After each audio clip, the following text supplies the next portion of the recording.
together, please. All right, thank you very much.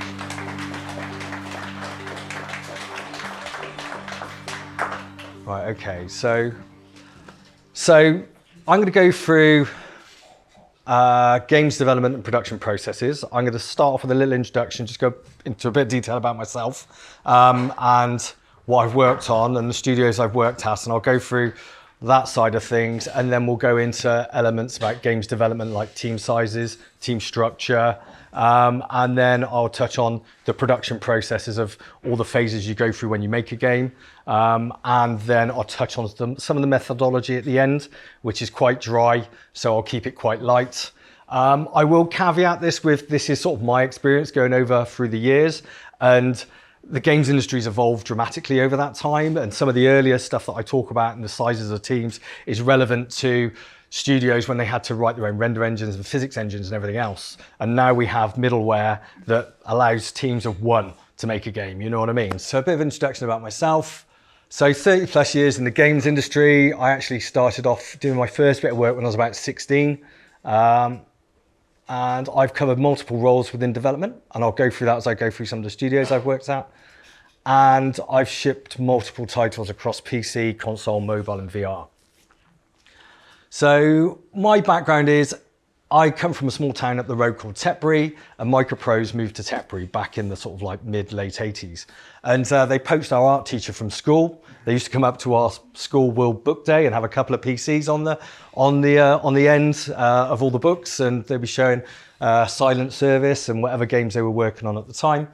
And so we started knocking around with some of the guys when we were out and about in the pub, and they started offering us a bit of work over the summer holidays.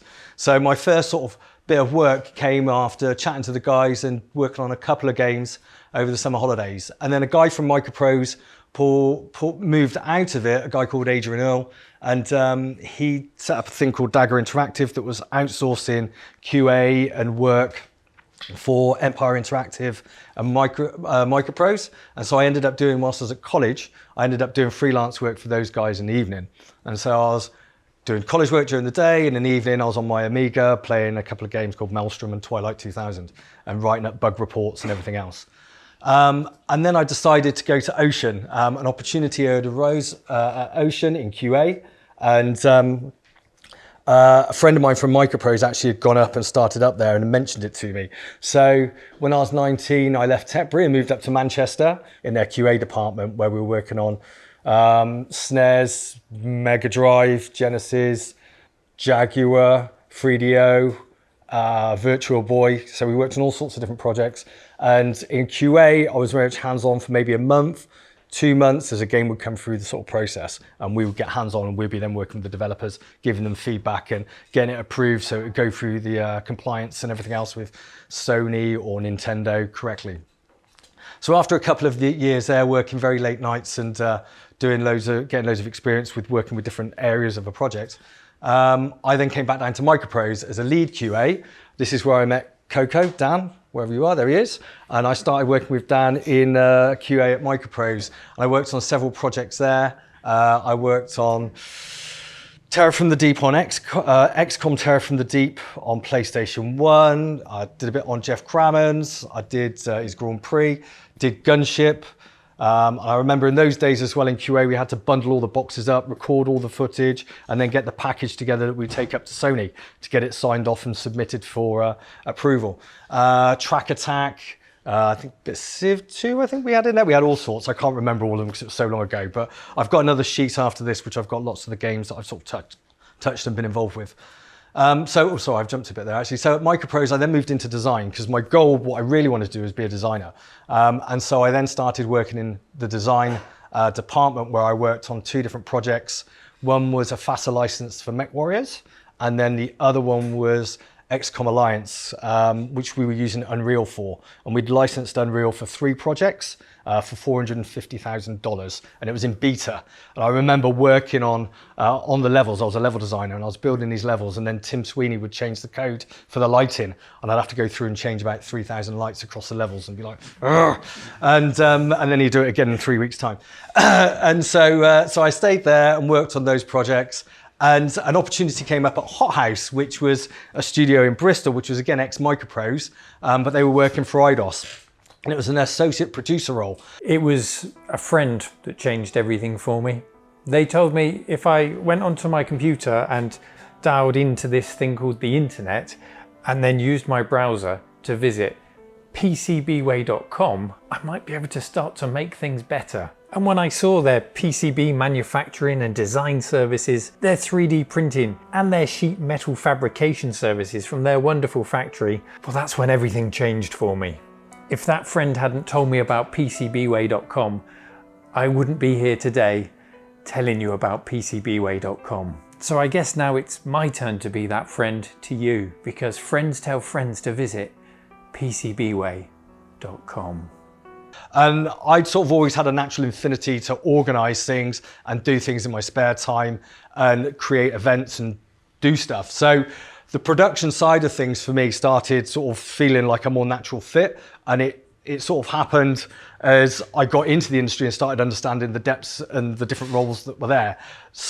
When you work outside the industry, you don't really realise how many people and how many roles and what goes into making a game. When you get inside, you realise how many there is. And I go into some of that later on within the core roles and the different disciplines within those. And I don't cover everything because it's grown massively, but I touch on all of those. So at Hot House, I went in as an associate producer and worked on a game called Abomination, and then worked on Who Wants to Be a Millionaire on PlayStation 1. I then left there to go down to Climax in Brighton, and we were just talking about that, weren't we? You know, a few people who we worked together. And at Climax in Brighton, I was a producer. So I went in and I started working with a team. Well, I initially went in to work on a game called Midtown Madness. We were pitching for it, and another studio, I think Angel Studio, got it in the end. So I ended up getting pulled onto a project called Gumball. And I'll talk about that a bit later, because I start going into the team structures, and that's one of the examples that I talk about. So at Climax, I worked on several games on PlayStation 2. And then after Climax, I came back to the West Country and worked at a studio called Pivotal, where we were about a studio of 40 when I started, and when I finished it was about 120, and I worked on the Conflict franchise for PlayStation 2, Xbox, PC, and then PlayStation 3. And so I did 3 or 4 projects there, and I moved from producer up to executive producer, and then I had a team of producers working underneath me, and we had quite a large team. That was based in Bath, just down the road. So after Pivotal got acquired by SCI, and they acquired IDOS, and then that all imploded, and Square Enix bought IDOS, and at that point they shut the studio down. And then I went to Real Time Worlds, where I met Mike Daly. Just over there. Hi, Mike. And at Real Time Worlds, I went in as a dev producer on a project called My World. And My World was a platform that was being created, bringing in geographical information systems data and procedurally creating the world. So what we were doing was we would get data from purchase data from Ordnance Survey, and then we'd use some software called Esri, and we'd flow it through there and then pull out the information and create the whole of the UK. And there's actually a video on YouTube still called Project My World. And you can see us flying from space, go all the way down to a location. And now this world was going to be set up so that developers could come in and create games in that world.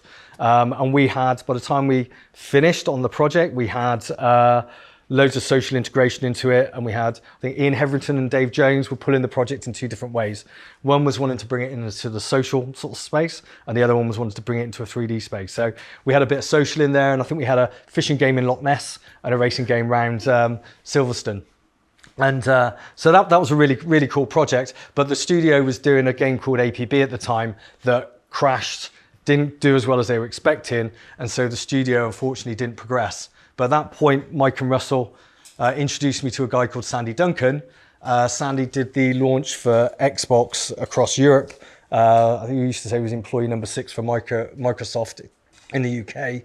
And he'd set up a studio called Yo-Yo Games, and they had a bit of software called Game Maker, which was a 2D middleware platform. And I was brought in to sort of start publishing the games. So there was a community of about 250,000 people in the community, and about 150,000 bits of content that they had. And we had a small little team that we would then look at that content, bring it in-house, and then we'd make it commercially viable for iOS, Android, and so forth. So my first role there was taking that, and in the first couple of years we did about 14 games, I think. That we sold that to Playtech in 2015, and then I moved into an operational role there. And then in 2018 I ended up becoming the general manager and ended up running the studio for about 4 years, and then did the sale of Yo-Yo Games from Playtech to Opera, and so it got incorporated into Opera GX. After that, I then moved to End Dreams, where I was brought in as head of external development. It then moved into head of third-party publishing. So my role there was to reach out, meet developers, and look at taking those games, evaluating them, doing due diligence, getting the legals in place, getting it greenlit internally, getting sign off on the financials, smoke testing it, doing sales evaluations and so forth, and then getting that signed off so we could then publish those games as an End Dreams title. And then after that, I did some contract work. I was at Build a Rocket Boy for a little while, where I was senior publishing producer. Again, that was really just helping them with some of their external projects that they were looking to publish. And I'm now currently at a studio in Helsinki called Black Block. We're working on an MMO and some blockchainy bits, which is still sort of undisclosed as such, so I can't really go into it in too much detail. And there I'm the COO, so I'm purely operational. So that's sort of a bit of a background of my history and the journey I've taken within the games industry. So I've sort of been all over the place a little bit, and a lot of experience in a lot of different areas. I always say like QA is an absolutely fantastic foundation, because within QA you have to report on all different parts of the games, and you learn to speak to all the different elements within the studio because you're criticising their work. So here's some of the games I've worked on over the years and been involved with. That was Impossible Mission. That was a Stewie Whitey game that I was talking about earlier. That's when we first worked together. Inferno, I was on for a while. I was over at DID, so I ended up working at Digital Image Design. That's Martin Kenwright's studio over in Runcorn. I did Warp World on the Virtua Game Boy. Flintstones, a bit on Micro Machines, Adam Family Values, did Syndicate. I was involved with that on the Jaguar. XCOM, some of these games I start moving into lead QA. That was lead QA, and then production, more production here. These are the games as producers. There's Project My World, and then these are a lot of the mobile stuff that we did later on, and then this is some of the VR stuff that I did. Little Cities, absolutely fantastic, wonderful little game in VR, and Vendetta Forever, which is phenomenally good. So that was really, really cool, a really cool title. So that's some of the bits I've been involved with over the years, and in different ways. You were hired as a school leaver in your first role with Microprose way back. So was that 16 at the time, or were you older? Actually, that was over the summer holidays. So I was a school leaver. That was us doing work for them over the summer holidays. While at school. Can you remember how old you were? How long was I there? How old were you? How old were I? No, 16, about 16. You would have been 16, yeah. Yeah, around that age. I mean, it's a long time ago, and I'm trying to remember it, but it would have been around that sort of time, yeah. I think 15 would have been a bit young, and then 17. Yeah. In your position today, would you hire that younger you or a school leaver? There wasn't any degrees. There wasn't the education. At that point, it was very much like you got into the industry through people you knew and your sort of passion for games. Yeah, that was it. It was a very, very, very small industry, where now it's grown massively. I mean, when I was at Yo-Yo Games, we had our first office was up in Abertay University, and so we used to take on students to do QA work for us. Okay, So not necessarily a school leaver, but we were taking on people. So there's an example of where we were actually taking people who were still studying. They weren't necessarily a school leaver; they were at university, but they were at university doing the games degrees. And one of the guys. I can recognize his face. I can't remember his name now. He was ex-QA that was doing one of the courses in there. And so I used to get on him quite well, and a few of the other guys there. Some of them were ex-DMA, actually. And so we would feed them into our sort of process. You know what I mean? They would come in, we'd pay them. So I think at that time, it probably worked. Where now I think what we're after and what you're after is a little bit more maturity than a school leaver. It'd be good for work experience, which it probably was for me, to be honest with you, because it wasn't like a full-time job. They were just bringing us in to get numbers onto the game and find problems and bugs, you know? So Yeah, I mean, certainly at a university level, I see QA as a great sort of foot in the door, to be honest with you, because it gives you that insight into multiple areas. So maybe not straight from school, but yeah, certainly at university level. So right, I'll start talking about games development. So team sizes. So I've done this in order of PlayStation because they were significant changes in the industry with the technology. And as we got new consoles, the team sizes grew because the production demands were there. So pre-PlayStation 1 to sort of 10, people were still making games right early on with one person in their bedroom. And as the content and demands of the platforms got more, you started getting people grouping together to sort of make bigger, better games. And then PlayStation 2, 5 to 15, PlayStation 1, 5 to 15 on a team size. And you can start seeing sort of the production qualities there. So I put a couple of bits of Crash Bandicoot in here just to sort of demonstrate the evolution of the visual fidelity and the production qualities over those games. So team sizes at PlayStation 1, 5 to 15, there's still outliers. You'd still have sort of maybe a first party project that would be a big team. But a lot of the teams I was working at with externals with Ocean and at other places, it was roughly around that sort of size. And then PlayStation 2, when I was at Climax, we were about 20, 25. And you can see here, production quality is starting to go up. It's looking smarter, it's looking tidier. And then at Pivotal, it was about 40, 45. And then it went up as we went on to PlayStation 3.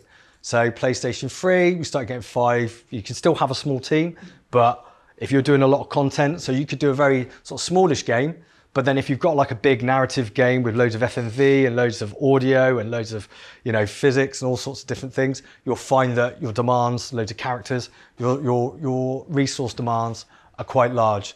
And then PlayStation 4, it's like plus 100, Some of the studios, even on PlayStation 3, but on PlayStation 4, Ubisoft used to have hundreds of people working on some of their projects. And again, looking at the fidelity of the games, you can see the improvement as it's gone through and the demands and the team sizes need to increase and the specialization within the teams need to increase as well. Team sizes have grown and grown, as you've shown us. Yeah. For you, was there a sweet spot where game development had the right balance, or has it always been a case of the more the merrier? No, I think that at different phases as the team grows requires different sort of infrastructure, and processes. And there is everyone has I'd say it's subjective, really. Some people might like chaos amongst 200 people, and some people might like a quiet life with 5 people working closely together. I would say certainly when you start getting over 30, it starts getting more managerial. You start needing more of that management structure, from my experience. And if you've got a wonderful team of experienced developers that have worked together for years, you may find it, a different experience. But I would certainly say, for me, 20 to 30 is a sweet spot because you've got enough people to get. And it depends what the project is. That's fundamental. But you've got a nice amount of people to manage. It's not growing. When you start getting to 50, you start needing HR and all these other things that need to come in. And, the team's getting to a point where, you may not see some of the team members all week, because you just don't speak to them because you're speaking to senior, leads or whatever. And, and so I'd like, for me, a sweet spot is probably between 20 and 30. 15's comfortable. It's a nice small team. Depends what you're doing, but yeah. Fantastic. Anything over 30, it starts going a bit more wild. So just touching on that, on the specialization. So the core pillar roles within a games development team, you have programming, which you're probably mostly aware of, covering the sort of fundamental logic, bringing the game together from a technical aspect. You then have art, which covers the visual thematic of the game. Design, covering the gameplay, the core game loop, the game mechanics, and also production. So production, who are sort of organising, pulling those different components together. Probably less of a demand when you're a one-person studio making something, but it actually increases as the studio sizes grow because you have lots of components being done internally, externally, lots of people with different interpretations of what's going on, and you have to coordinate that all together to make sure that it fits to get you to that first sort of alpha build where you've got everything together and it's cohesive enough to go, right, we can now iterate on this and refine it. And then finally, the audio guy, which covers the audio thematic, and it's always thought of last, so I put them on last. But audio is important. It's one of the most important things. It's like if you ever play a game and turn the sound off, you'll realize how important it is. So programming team. So this is probably not totally comprehensive, but I'm going to go through all the sort of cover some of the different roles. So there's a young Mike Daly. So obviously within programming, initially, development has changed over the years, and I touched on this earlier, where when you started, you'd have a team, you'd have for example, at Climax, we would have our own render engine and our team working on the rendering side of things. We'd have our own physics engine. We had a couple of doctors of physics working purely on that.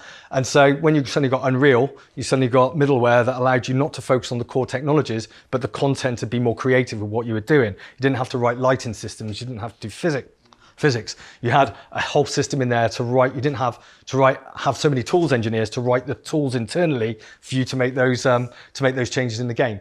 But here you have game logic, you have tools, you have a build engineer, have an audio coder, AI, someone working on that side of things, physics engine, render engine, anti-cheat, monetization and economy systems, animation, gameplay. As you can see, there's a whole load of things there where initially you have one person doing games, but over the course of development and the games industry and the history of games, it's evolved to a massive amount of people. Even multiplayer. A friend of mine set up a studio that just specialized in outsourcing multiplayer programmers, the multiplayer guys, and that then got acquired. But that's just all of these areas. Live ops is something now because we have games as a service. So you have this ongoing service, like with Fortnite, for example, where you have everyone's planning out what the next quarter release is, the next battle pass, the next seasonal pass. You have systems in the product that you can then change whilst it's live. So from a live ops perspective, you can do adjustments and tweaks. Same in mobile and so forth. Obviously, you have your platform, your middleware programmers as now, so you get specialization in Unreal, Unity, Game Maker, platform integration. So if you're doing stuff for Sony, making sure it's compliant with their different TCRs and TRCs, and then porting and optimization, making sure it works as efficiently as possible on the platform.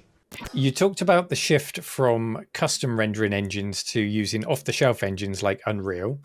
Do you think that these universal engines come with any drawbacks, or is it all positives for you from the point of game creation? That's interesting. I think, yes. Yeah, there is drawbacks. Less so now. But I would certainly say when they first came out, if you were doing an Unreal game, you were doing an Unreal game. I remember someone trying to do a racing game in Unreal in the very sort of early days of Unreal coming out, and they ended up changing so much of the engine that they were only using the lighting and the rendering, I think. And so there are pros and cons. It depends what you want to do with it. If you're sitting in line with the type of games, like again, for Unity, doing mobile content seems to be its strength, and that's one of the areas it focused more on. So but if you were doing a sort of PC console game, single, first person or third person adventure game on console with big environments and lovely sort of vistas and lovely sort of,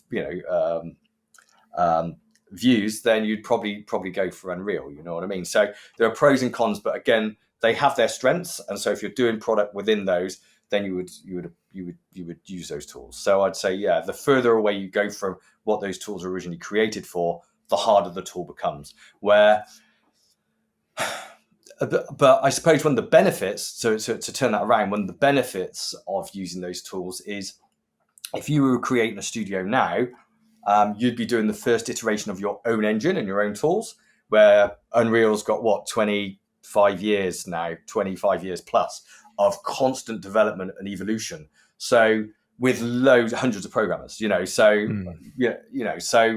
and the same with Unity to a degree. It's not as old, but it's got all that experience and knowledge in it. So the flip side of that is actually when you do use one of these tools, there's a lot of development that's got into it. There's a lot of advances that have gone into it that if you were trying to build it from the ground up to start with, you are years away from getting to that sort of stage.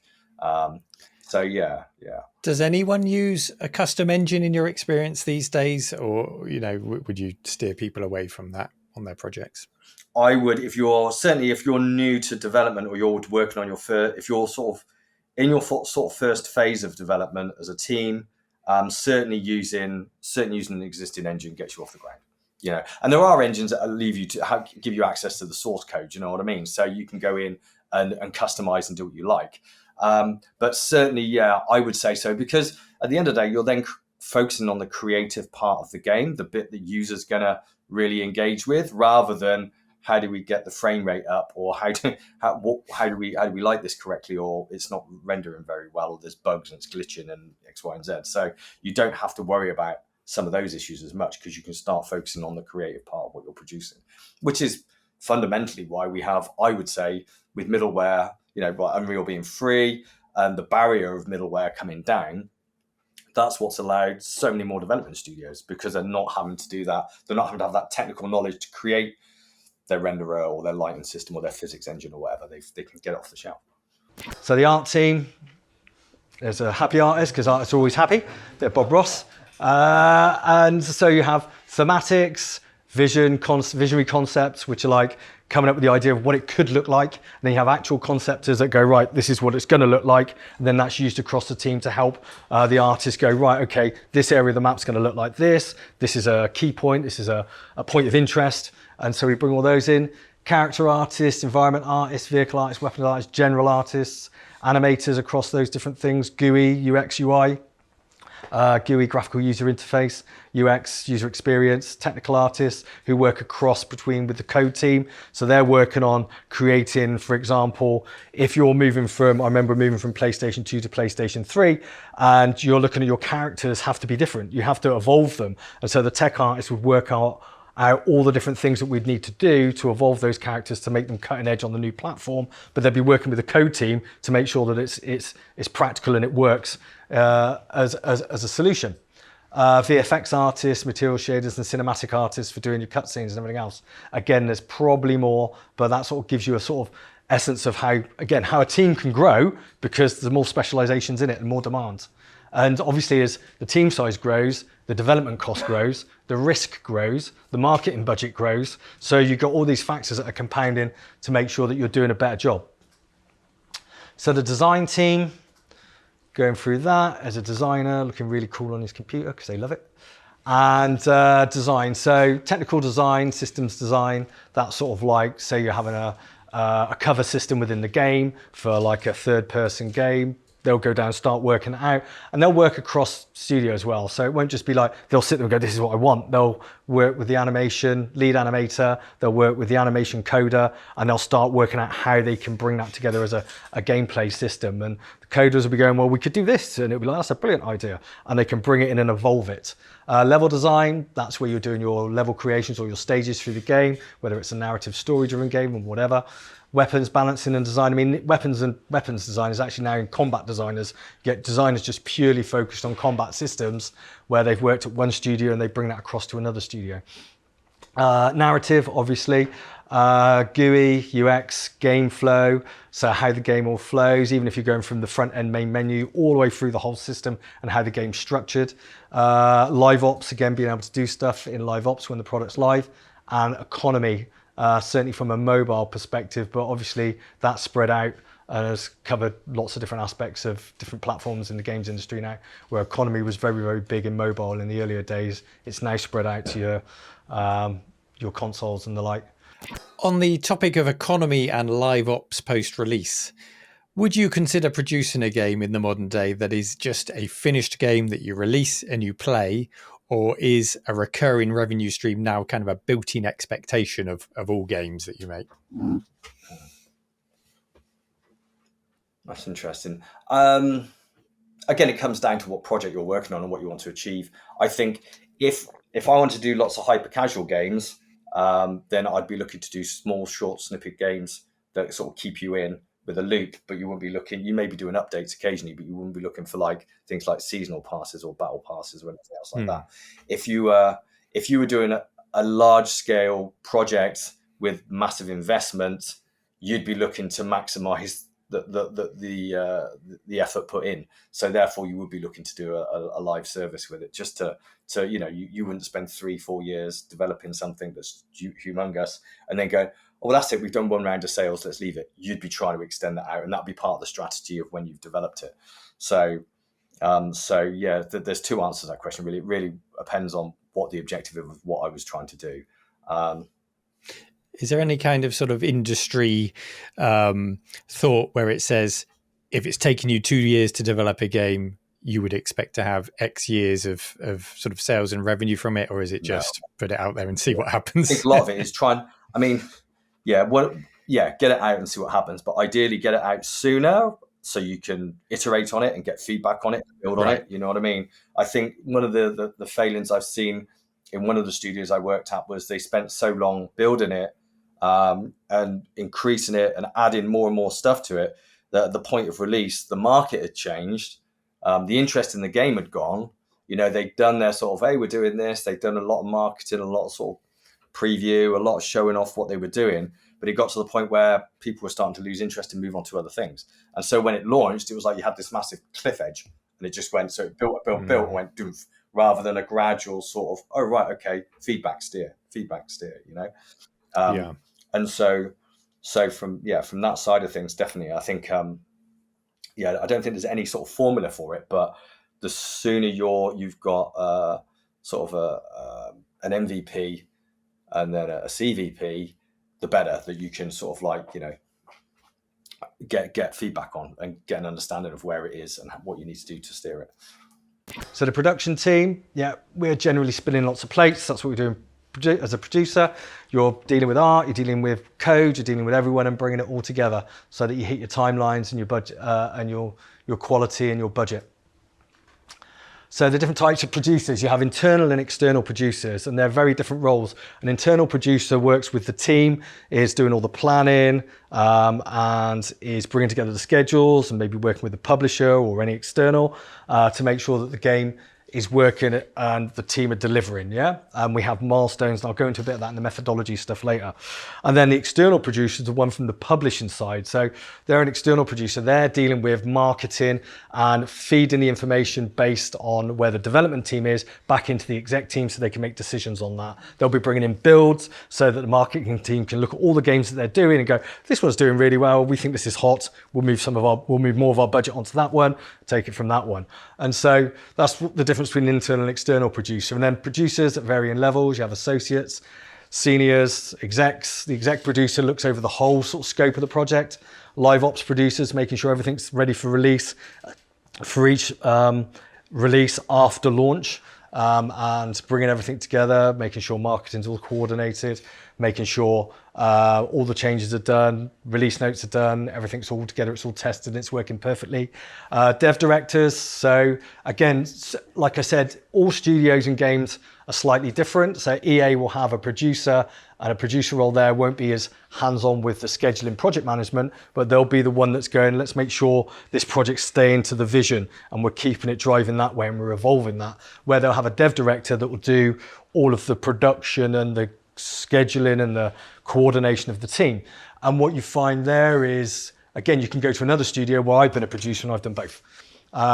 So it all varies. BI and data analysts, again, this is more of a new thing, but certainly over the last 10, 15 years, business intelligence and data analysts, certainly initially from mobile, is absolutely essential. And it's now part of most large game systems where they have analytics are evaluating what players are doing, and they're looking at that to evolve the game in a better way. And in some cases, it'll be from a monetization way as well. So a prime example of that would be, a friend of mine was on Star Wars Hunters, a Zynga game, and it's been in development like 6 years. And they were in open beta, but they were only in open beta in Australia. So they'd released the game in open beta in Australia, and they were evaluating the game, looking at it with that market, refining the monetization mechanics, refining the game balance, and getting all the feedback in. And then once they've got all that and they've refined it, and they know that their, as we call it, lifetime value is more than their user acquisition costs. So user acquisition is how much they pay to get a user, and the lifetime value is how much they make from each user. So once they've got a margin on that to a certain degree, they then know that they can launch it in a larger market. So they test it in somewhere like Australia or Canada, and then they launch it in the US and Europe. So that's what your business intelligence and data analysts do.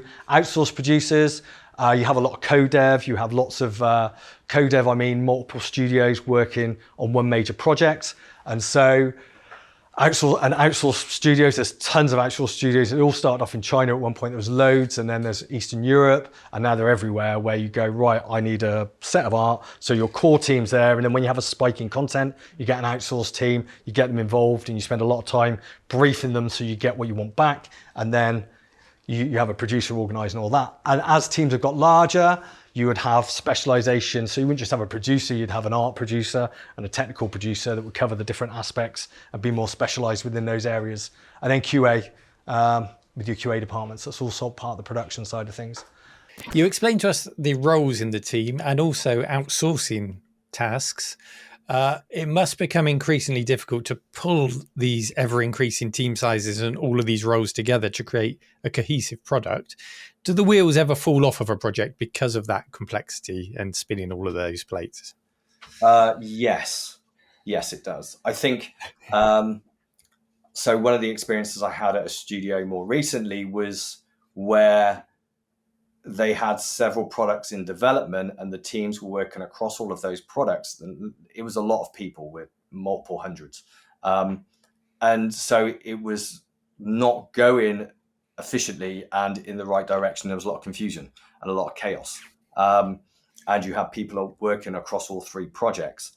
And my boss at the time who came in had spent a year just organizing all of that to get it into a structure where everyone knew what was going on, even down to Jira being automated. So customer support and CS and the community would get feedback. That feedback would be filled into one Jira sheet. We could then set it to a certain status, and then that get fed into a review sheet.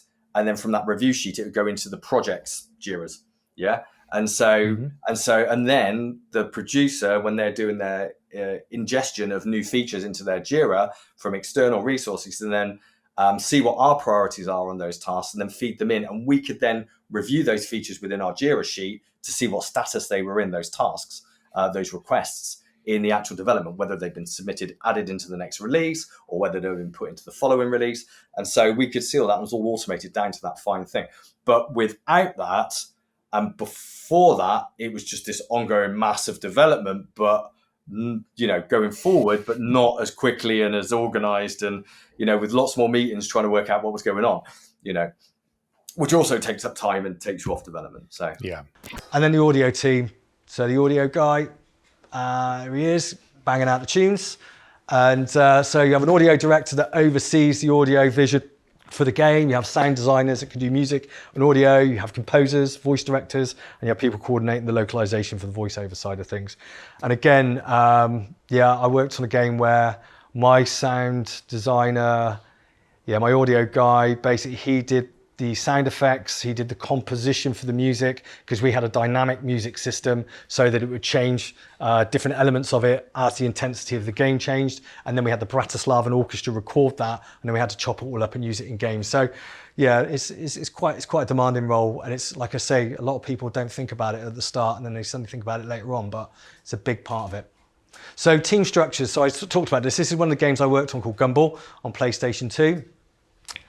And so that was the sort of team structure we had there. And there's a bit of a story about this game, actually, because I actually went into the studio to work on another project, and then I got put onto this project. This was an alpha. It initially started off as a game. So this is where I say games have journeys, yeah? This game started off as Milmilia, as a different IP. They then changed it to the CEO of SCI, used to go on the Gumball Rally, so he acquired the license. And this is quite cheeky, because at the time, that meant we could use all the vehicles in the game. But anyway, I know another studio had just bought the Ferrari license for a lot more, all right, at the time. So they stopped doing those types of small deals because people were getting hold of, we could have Ferraris and all sorts of games, all sorts of vehicles in the game at the time. But that then, so what happened with Gumball? So yeah, that was an example where on that team we had one senior programmer, lead programmer, and then 5 graduates. And those graduates, the problem the programmer was having was they didn't have a render engine. He wanted to write their own render engine. So the artists, the designers hadn't seen their levels or raced around their levels. The artists hadn't seen any of their vehicles or environments because the render engine wasn't done. And so we ended up basically locking Phil in a cupboard, all right? And we moved the graduates off and brought 2 other senior artists on, one being Tom Williams, all right? And that's where I first met Tom, because he came on. And we were at Alpha and we didn't even have a game, so you couldn't race the track, you couldn't see anything. And because Bill, who was the CEO of SCI, had been on the Gumball. He's like, oh, you can just drive cars and you can drive any car. So that all got fed through to the team. And so when you went into the game, you could just drive any car on any track. And it was like, well, when you go into a game, there's a reward system, there's a production, there's a sort of flow to the game that you unlock things. And so, you know, you don't want to just go in the fastest car to start off with, you'll just crash. And so we had to reverse and redesign and bring all these different elements in and actually get it to that point. And I think the biggest goal for us for this game was actually just to get it out. It was like, you know, it was already changed from license. It was already like we hadn't even seen it playing, and we're at alpha. And at alpha, you're meant to have the game together and feature complete. And so yeah, at that point we actually got it out, and weirdly enough, I think it was SEI's best racing game that year. So we did well. And to give you an example now of a PlayStation 3 game, this was Conflict Denied Ops. So you can start seeing the team structure and the size of the team gets larger. And these are multiples down the bottom here. So there's sort of 7 level designers in there, 4 gameplay programmers. And you can start seeing the actual coordination of that. You can't just do that as like, hey, let's make a game. It'll all work out.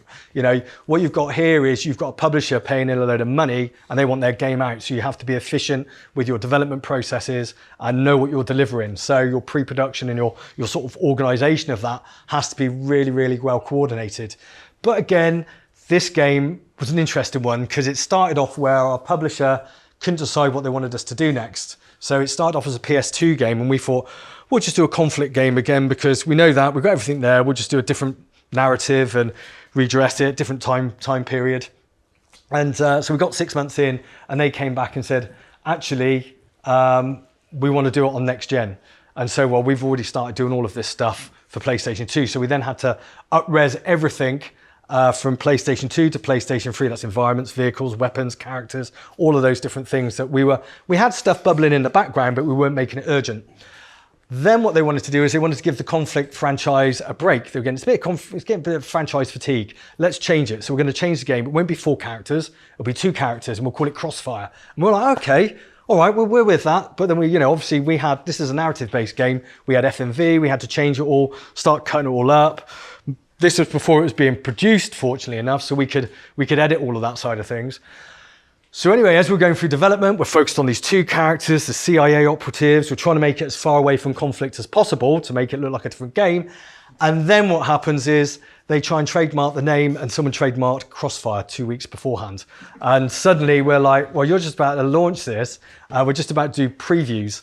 And so they go, no, don't panic. I will call it Conflict. And we're going, but we've just spent ages. We've got a fan base for the Conflict title, which were based on 4 characters, and you jump between those characters and dealt with different sort of tactical strategy situations.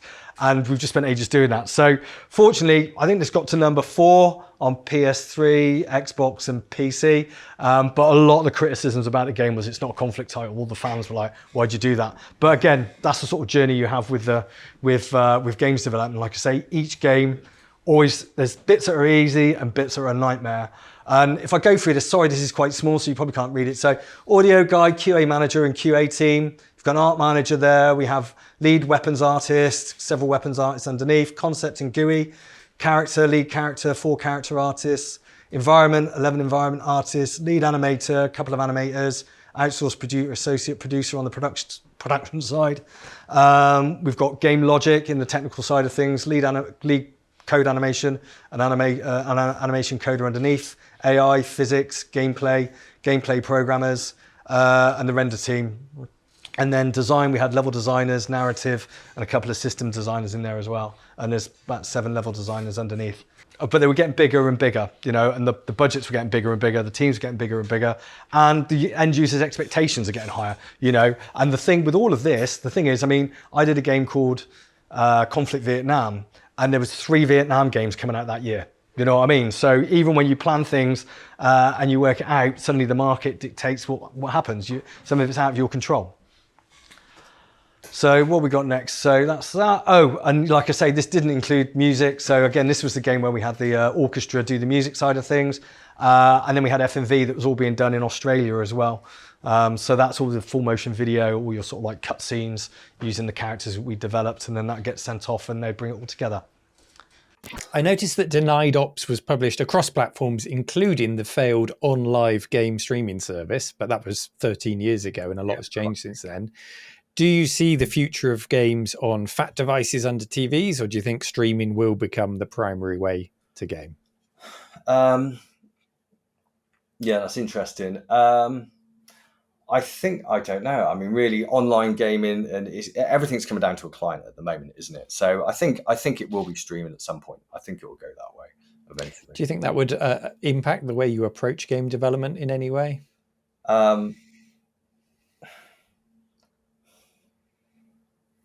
I mean, I've not really been too heavily involved with Google Stadia, is it? The streaming the streaming platform there, and I know that they were looking to bring stuff across a while back. That's a long time ago now. Actually, it's a few years back when we were sort of knocking around and having a look into that side of things. I think it would. I don't think it's going to change massively because at the end of the day, you want the end experience to be the same. It would just be the back end side of things, really, and maybe how you structure things to be a bit more efficient. From a latency perspective, really, and making sure that it's not causing issues from a technical aspect of where it's located and how it's running.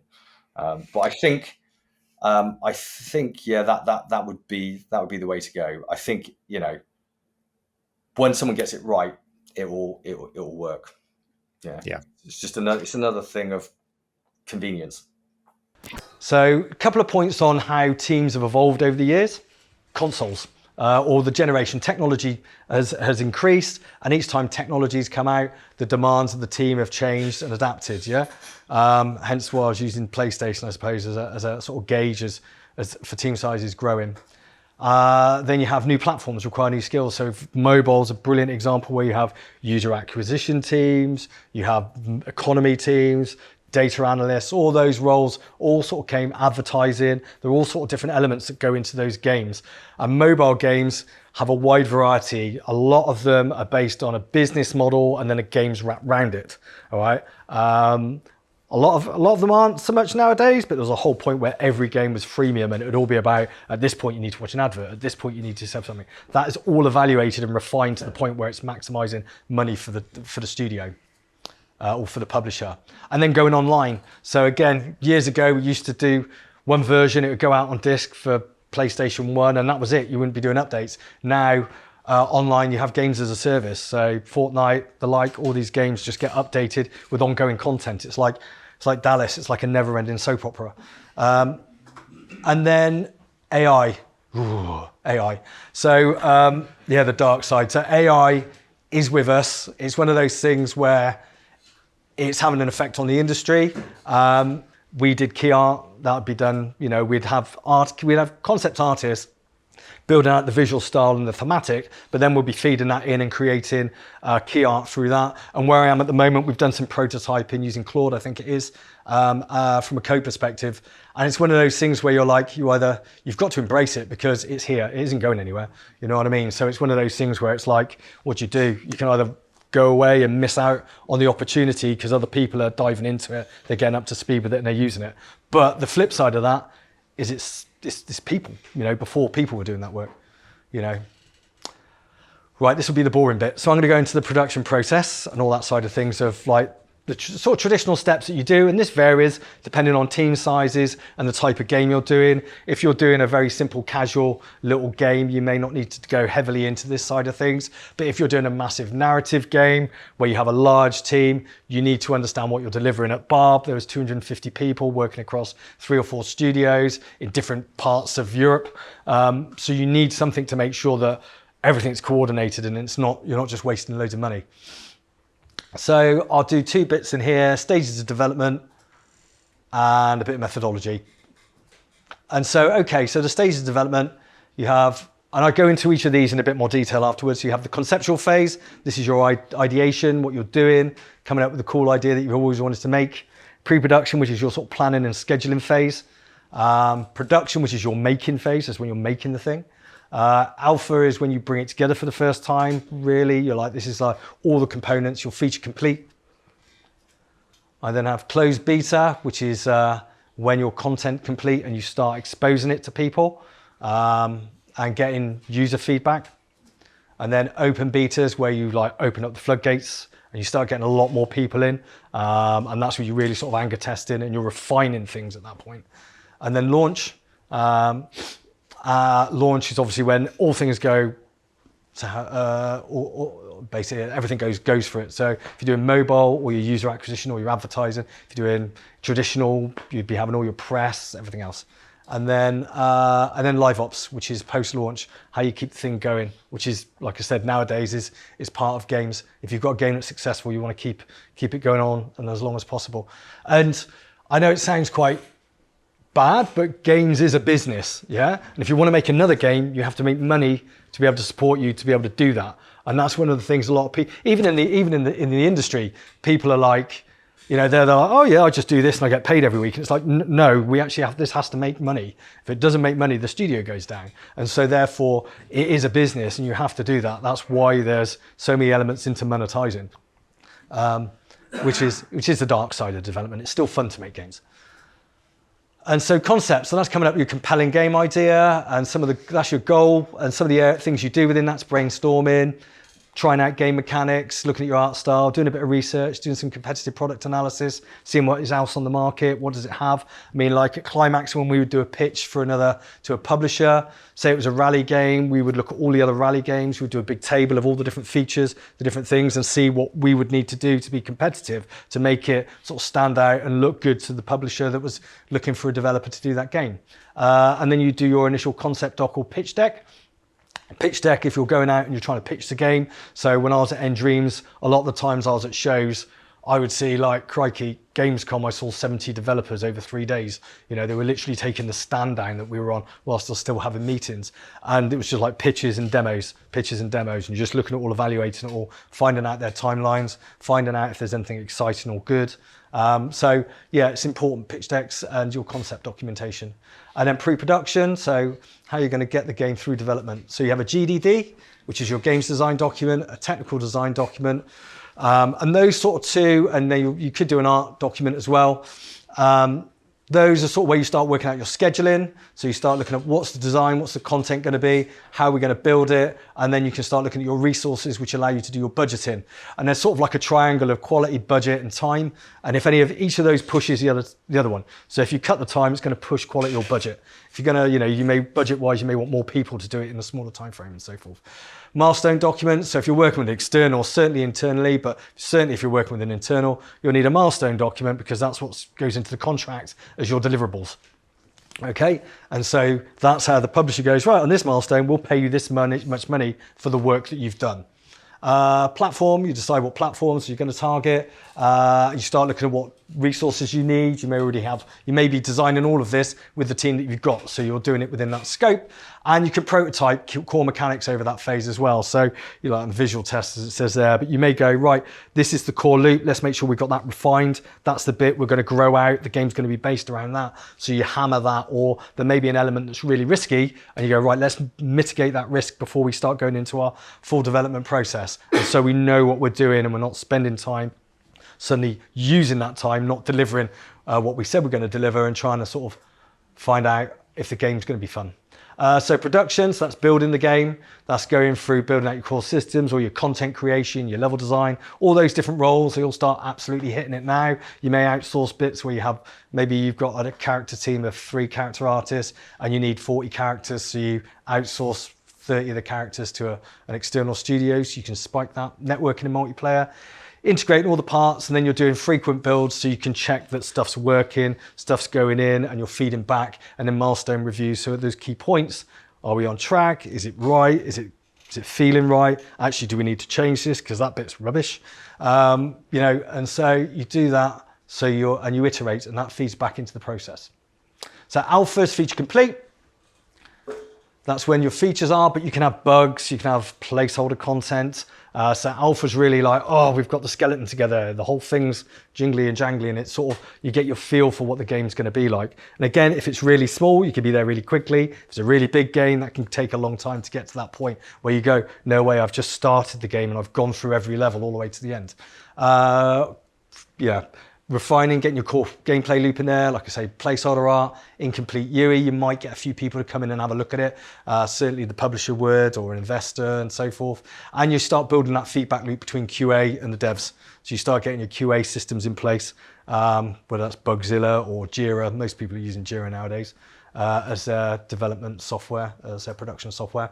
Then close beta, so your content complete at this point. So ideally, you'll have all of your content in. The only thing you usually leave till maybe post this is things like localization, because you might still be refining some of the wording, and also any voice recording and so forth, because you don't want to keep doing that and that. You have to record, get a studio out for that. So closed beta, invite only. You can start opening up that to a smaller user group. You're getting user feedback. You're looking at the performance. You can start balancing things. You can do server loading, so you can do your back-end testing. We've got collective prioritizers. Yeah, you're starting to get player feedback in at that point. And then your marketing will start ramping up as well. They'll start doing their previews and so forth. And then open beta, which is public readiness. This is like when you open it up. So like I was saying about Star Wars Hunters, they did it over in Australia, and they started opening it out to that sort of community to get the feedback. So final gameplay balancing, refinement, stress testing, and starting to get your press reviews and community building and streaming out to Twitch and the like. So that's sort of your open beta. And then launch, which is when you let everything go. Your marketing kicks off. You may be doing with marketing, that may be like user acquisition and all those other different elements from a mobile perspective. You have your day one patch ready because you've probably fixed a load of things since it's been a submission. And so as soon as you download the game, the first thing it does is an update. That's it, fixing things which they've done after they've done the launch. You deploy it to all your distribution platforms, whether that's Steam, Switch, PlayStation, etc., iOS. And then you do your ongoing support. So you start getting your feedback in, you start looking at what your next release will be, which will probably be a quality of life, which is where you go, right, these are all the bits everyone doesn't like. Let's see if we can fix it or tweak it. And then that's your live ops. So hot fixes, patches, DLC, seasonal content, that's all the things that you plan out. And that's all planned before. You don't just get to launch and go, oh, we'll start doing this. You generally have that pipeline already going. So the team's already working on some of this stuff before the game goes live. So you work out what your cadence of that is. And community feedback and integration, and then live events and monetization updates and so forth. So that's sort of the live ops post-launch phase. In your 3 decades of game development, is there a single game that stands out as your most favorite to have worked on?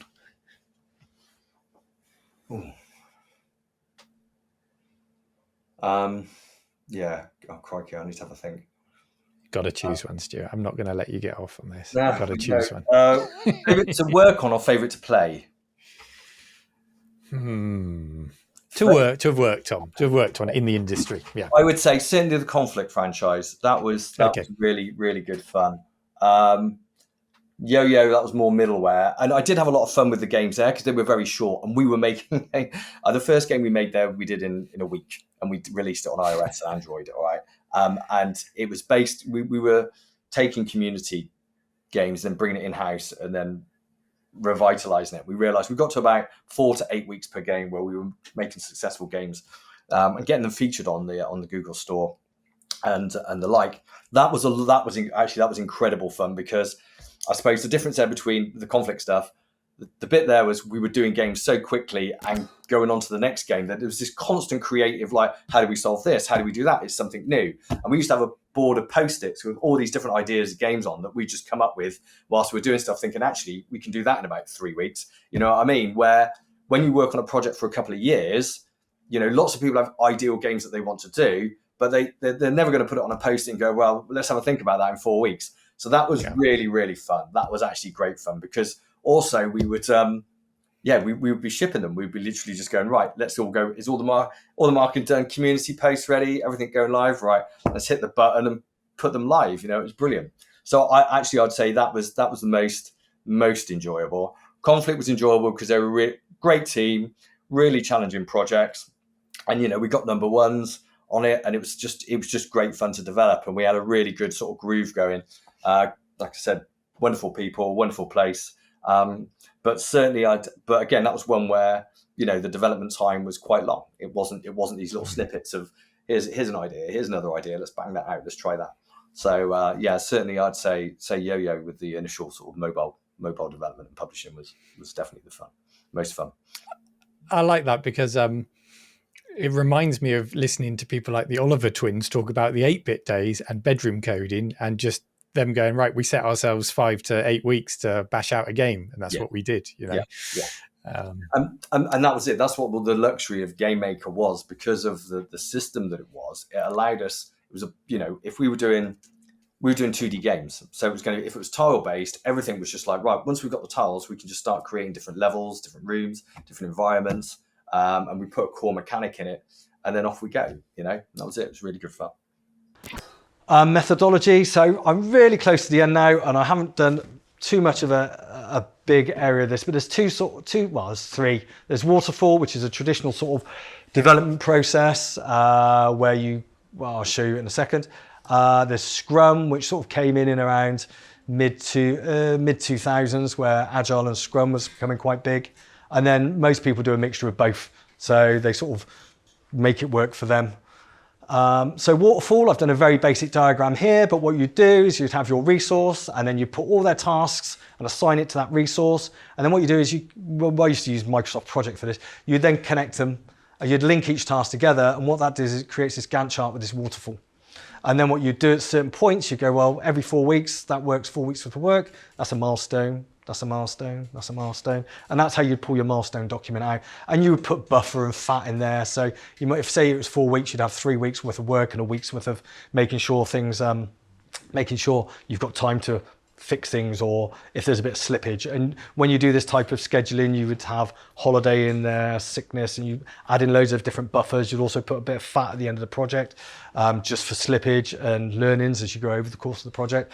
And that's a traditional sort of waterfall methodology. And like, for example, when I was at Pivotal doing conflict, I would have thousands of tasks in, and a lot of it, for example, with sort of character creation or certain things that were repetitive, it sort of works. So you may find you'd use Scrum for your tech artist to work out how the character was done. But then once you've got that step of flows of the process, you would then use waterfall, because it's pretty static. It's like, we're going to do 20 characters. This is the initial character modeling, this is the rigging, this is the texturing, and so forth. And so you'd get that flow, and that get refined over time. So you could then work out, for example, I've got 4 character artists, it takes them 10 weeks to do a character, that's 40 weeks worth of work. And we've got 80 weeks, so we're gonna get 8 characters, And then Scrum. So Scrum, you have a backlog of all your tasks. You can have high level tasks like epics.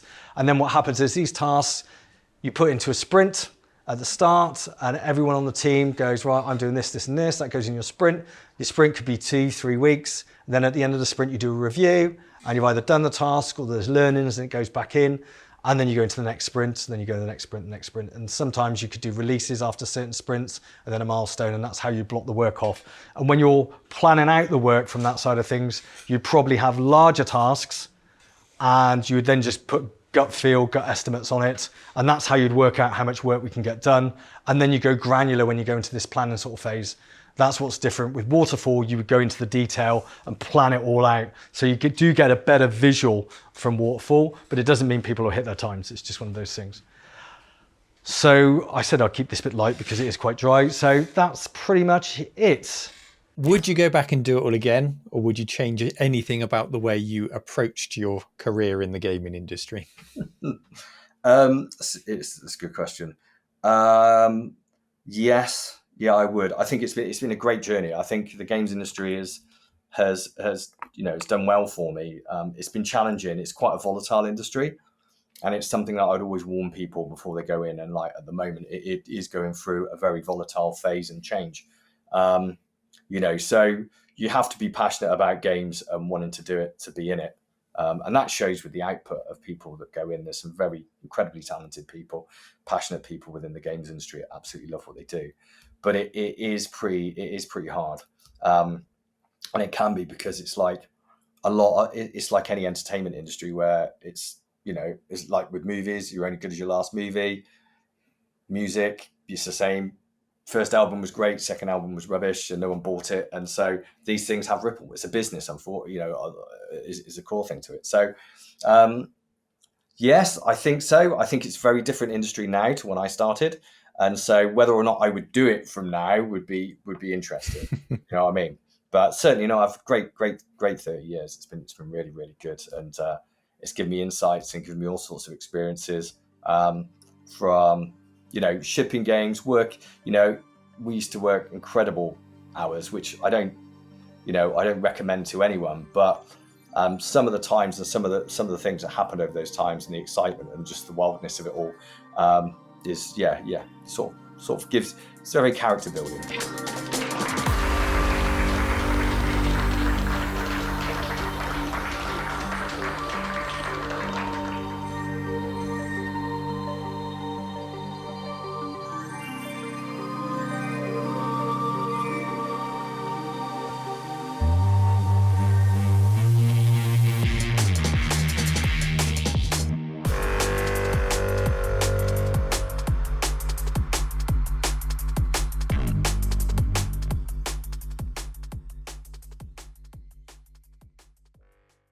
Thanks for everything, PCBWay.